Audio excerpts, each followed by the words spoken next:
चिंतन श्री गुरुदेव दत्त श्री स्वामी समर्थ। गुरुर ब्रह्मा गुरुर विष्णू गुरुर्देव महेश्वरा गुरुर साक्षात परब्रह्म तस्मै श्री गुरवे नमः। आषाढ महिन्यात चालू आहे। गुरुपौर्णिमा अवघ्या आठवड्यावर पोटावर मोजण्या इतक्या काही दिवसांवर राहिलेली आहे। सध्या जगन्नाथपुरीचा रथ पंढरीची वारी चालू आहे। पावसाने उशिरा का होईना पण सुरुवात अगदी दमदार केली आहे। मला गुरुपौर्णिमेचा आधीचा किंवा हा काळ खूप आवडतो। वातावरणामध्ये एवढी प्रसन्नता आली असते। सर्व धरती माता हिरव्या रंगाने भरून गेलेली असते। उन्हाचा ताप संपून पावसामुळे शीतलता आलेली असते। निसर्ग सुद्धा आनंदी असतो। सगळीकडे छोटी छोटी गवताची फुलं उमललेली असते। तोही त्याचा आनंद अशा पद्धतीने व्यक्त करत असतो। असा हा आपला गुरुचरित्राचा आधीचा आठवडा। गुरुतत्वाने ही सगळी दिवस आहे। तिकडे पंढरपूरला जाताना वारीमध्ये विठ्ठलाच्या नामाचा रामकृष्ण हरीचा जयघोषाने दुमदुमली असते। सगळी वारीचा जो रस्ता आहे आळंदी ते पंढरपूर, इकडे जगन्नाथपुरीला जगन्नाथ जगन्नाथ आणि आपला हा गुरुपौर्णिमेचा उत्सव। सगळीकडे प्रसन्न। जेव्हा मी हे बोलते आहे किंवा जेव्हा तुम्ही हे ऐकत असाल तर ऐकूनच वातावरणामध्ये इतकं गुरुतत्व प्रसन्नता छान वाटत असते। असा हा गुरुपौर्णिमेचा आठवडा। आपण ज्या सनातन संस्कृतीमध्ये जन्माला आलो, खूप आपण नशीबवान आहोत। आपल्या संस्कृतीमध्ये सगळ्यात महत्त्वाचं स्थान हे गुरूंना दिले। गुरुशिवाय गती नाही हे अगदी लहानपणापासून आपण वाक्य ऐकलेलं आहे। आता जसं जसं आपण मोठं होत आहोत, गुरुमार्गामध्ये आहोत, तेव्हा त्याचा अर्थ आपल्याला कळतो।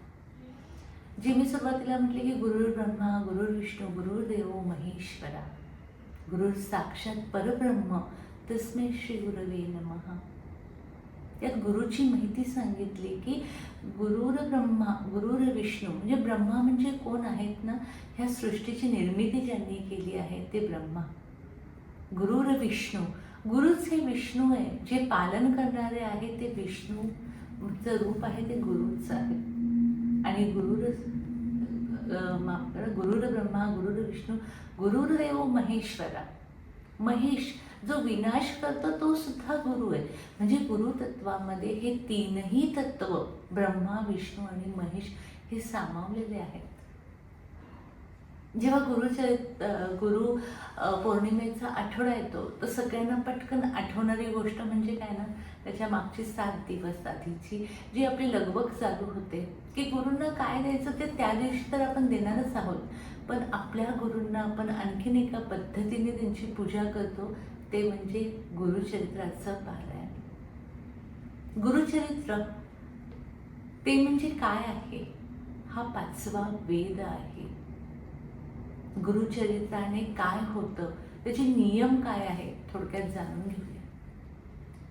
जसं मी म्हटले की गुरुचरित्र हा 5वा वेद आहे। जेव्हा तुम्ही त्याची प्रमुख पोथी वाचतात तर त्याच्यामध्ये काही नियम सांगितले आहेत। कशा पद्धतीने रोज पारायण करायचं आहे। पहिल्या दिवशी 1 ते 9 अशी जी अनुक्रमणिका दिली त्या पद्धतीने आपल्याला रोज तेवढे अध्याय वाचायचे। जेव्हा हे गुरुपौर्णिमेचे दिवस असतात, अनेक मठांमध्ये दत्तगुरूंच्या मठात गुरूंच्या स्थानी गुरुचरित्राचे पारायण होत असतात। आणि एक वातावरण असते की पहाटे 4 वाजता महिलांना पुरुषांना कामावर जायचं असतं, घरातली कामाची लगबग असते आणि मग ब्रह्ममुहूर्तावर उठणं होतं। असं आपण नियमाने उठतोच असं नाही, पण त्या काळामध्ये आपण उठतो, पहाटे 4 वाजता मठामध्ये जातो। ती सकाळची गारवा, ती गार हवा असते आणि त्याच्यामध्ये आपण हे गुरुचरित्राचं वाचन करत असतो। त्या वातावरणात केवढी प्रसन्नता असते। हे दिवस नंतर सुद्धा आठवले तरी परत आपण वाट बघत असतो की आता पुन्हा दत्त जयंती कधी येणार, पुन्हा मी घरी याचं पारायण करू का। एवढी छान स्पंदनं याची वाटत असतात। तेवढा आपल्याला हा ग्रंथ हवासा का वाटतो। एक तर कधी पुन्हा वेळ मिळाला तर नक्की याच्यातल्या प्रत्येक अध्यायात काय सांगितलं हे आपण विस्तृतपणे जाणू। अगदी थोडक्यात म्हटलं तर दीपकाची गुरुभक्ती, दीपकाने गुरुंनी दीपकाची कशी परीक्षा बघितली हे सगळं जेव्हा आपण वाचतो ना, तर त्याच्या मागचं शास्त्र काय आहे की हे गुण कळत नकळत माझ्यात उतरत जातात। जेव्हा कधी गुरु सांगून तर येत नाही की मी तुझी परीक्षा घ्यायला येतोय, पण जेव्हा मी हे वाचन केलेलं असतं, हे माझ्या रक्तात उतरलेलं असतं, तेव्हा गुरु जेव्हा माझी कळत नकळत परीक्षा घ्यायला येतात, तर माझ्याकडनं तशा पद्धतीचं वागणं होतं। असे अनेक फायदे गुरुक्षेत्राचे आहेत। सगळ्यात आश्चर्यकारक की तुम्ही कुठेही ऐकला नसेल असा फायदा म्हणजे गुरुचरित्र हे आपल्या DNA म्हणजे गुणसूत्र जे असतात, त्याला इंग्लिशमध्ये DNA बोलतात, त्याच्यावर काम करतं। आपले गुणसूत्र हे कधीही बदलत नाही, ते आपल्या आजी आजोबा पणजोबा आई वडील यांच्याकडनं आपल्याला आलेले असतात, ते बदलणं शक्य नाही। पण एकमेव गुरुचरित्र असं आहे की ते आपले गुणसूत्र बदलतात। केवढी मोठी जादू आहे। मी माझ्या पूर्वजांकडनं काय घेऊन आलोय मला माहिती नाहीये, कळत नकळत मी चांगलं वाईट काहीतरी घेऊन आलो असते, पण माझ्या गुरूंचं चरित्र जेव्हा मी वाचत आहे तेव्हा ते माझा हा DNA बदलत आहे। म्हणजे माझं मूळ स्वरूप, जर DNAचा अर्थ खूप अवघड भाषेत नसेल समजत, तर साध्या भाषेत की माझा आतला जो गाभा आहे, जे आत आहे ते बदलत आहे। किती मोठी गोष्ट आहे। गुरुक्षेत्र आणखीन काय करतं, तर आपण जर थोडासा बायो म्हणजे जीवशास्त्राचा अभ्यास केला असेल, तर आपली शरीर हे पेशींनी बनलं असतं। लांबून तुम्ही जर आपलं शरीर त्या पद्धतीने इमॅजिन केलं तर खूप साऱ्या पेशींनी आपण बनलेलो आहोत। तर ह्या पेशींमध्ये जाऊन गुरुतत्व काम करतं। अमिबा ही एक पेशी असते आणि अनेक पेशींनी आपण बनलो आहोत, आणि ह्या प्रत्येक पेशीमध्ये जाऊन गुरुतत्व काम करतं। तुमचं तीव्र प्रारब्ध सोडलं तर इतर सर्व प्रारब्ध हे तुमच्या सोयीने तुमच्या कल्याणासाठी गुरु बदलत असतात। ही किती मोठी गोष्ट आहे। प्रारब्ध बदलण्याचं कार्य हे गुरुचरित्र करते। आणि फायदे म्हणून मी सांगत नाहीये की फायदा तोट्याचा इथं अध्यात्मात तो हिशोबच नसतो, पण काय लेवलवर काय पातळीवर गुरुचरित्र काम करते, पितरांना गती देण्याचं काम करतं।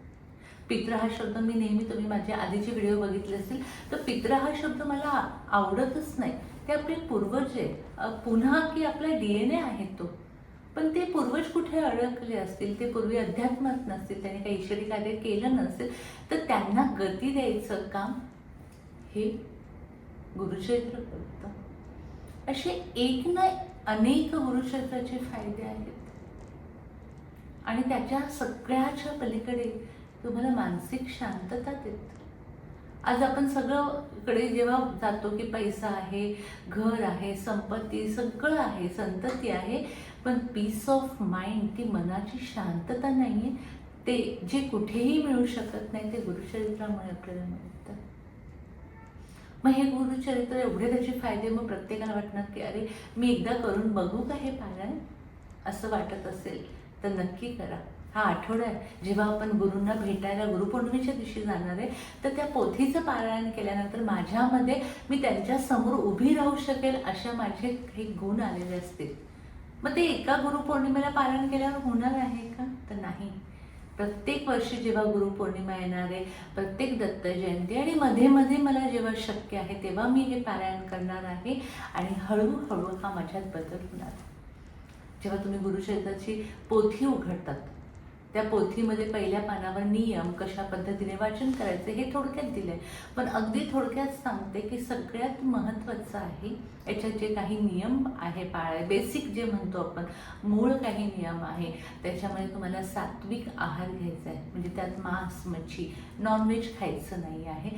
सात्विक आहार, कमी तेलाचं कमी मसाल्याचं, साधा डाळ भात, साधी भाजी पोळी, काही ठिकाणी सांगितलं होतं की एक प्रकारचं धान्य खायचं आहे, पण सगळ्यात साधं, खूप अवघड केलं का मग आपण ते म्हणतो नको बाबा मला एवढे नियम नाही पाळायला लावणार, म्हणून सांगते की सात्विक आहार घ्या। साधा डाळ भात, साधी भाजी पोळी, फक्त सात्विक आहार की त्यात नॉनव्हेज नसणं।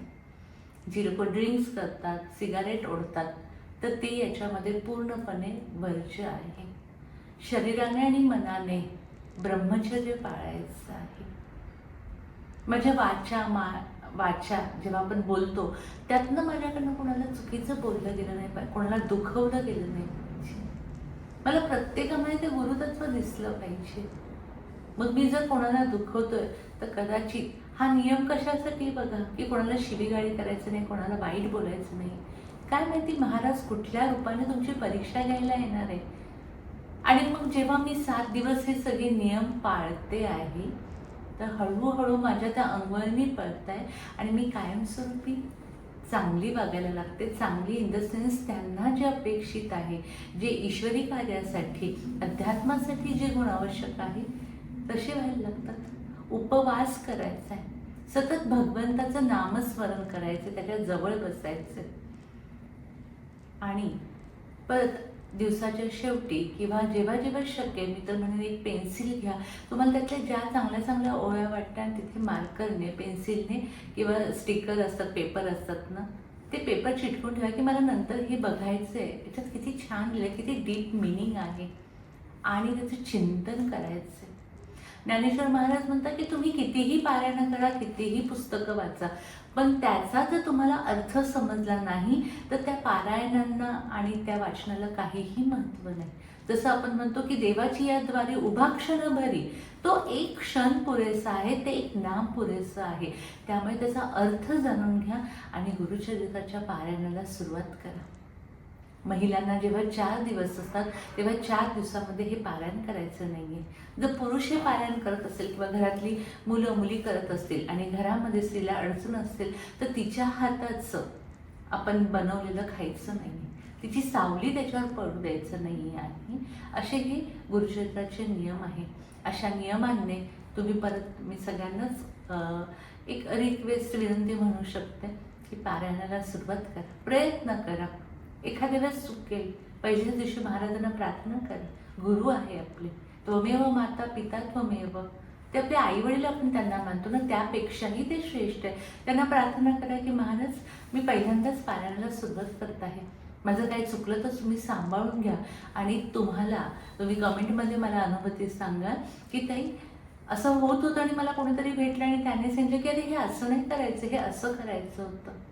जेव्हा प्रयत्न करू तेव्हा चुकू आपण. केव्हा चुकणार आहोत? जेव्हा आपण एखादी गोष्ट करणार आहोत आणि मग ते बरोबर होणार आहे. अशा ह्या सुंदर गुरुचरित्राच्या पारायणाचा अनुभव घ्या. हा गुरुचरित्राचा आठवडा आहे. या आठवड्यामध्ये वेगळ्या भक्तांची आणि गुरूंनी कशा पद्धतीने त्यांच्या भक्तांची परीक्षा घेतली ह्या काही कथा सांगणार आहे. मग ह्या कथा कशासाठी सांगणार आहे ना, की याच्यातनं मला शिकायचं आहे की गुरूंना मी कसा हवा आहे, ते अपेक्षित त्यांना काय हवं आहे माझ्याकडनं ते शिकण्यासाठी. तर नक्की पारायणाला सुरुवात करा. अवधूत चिंतन श्री गुरुदेव दत्त.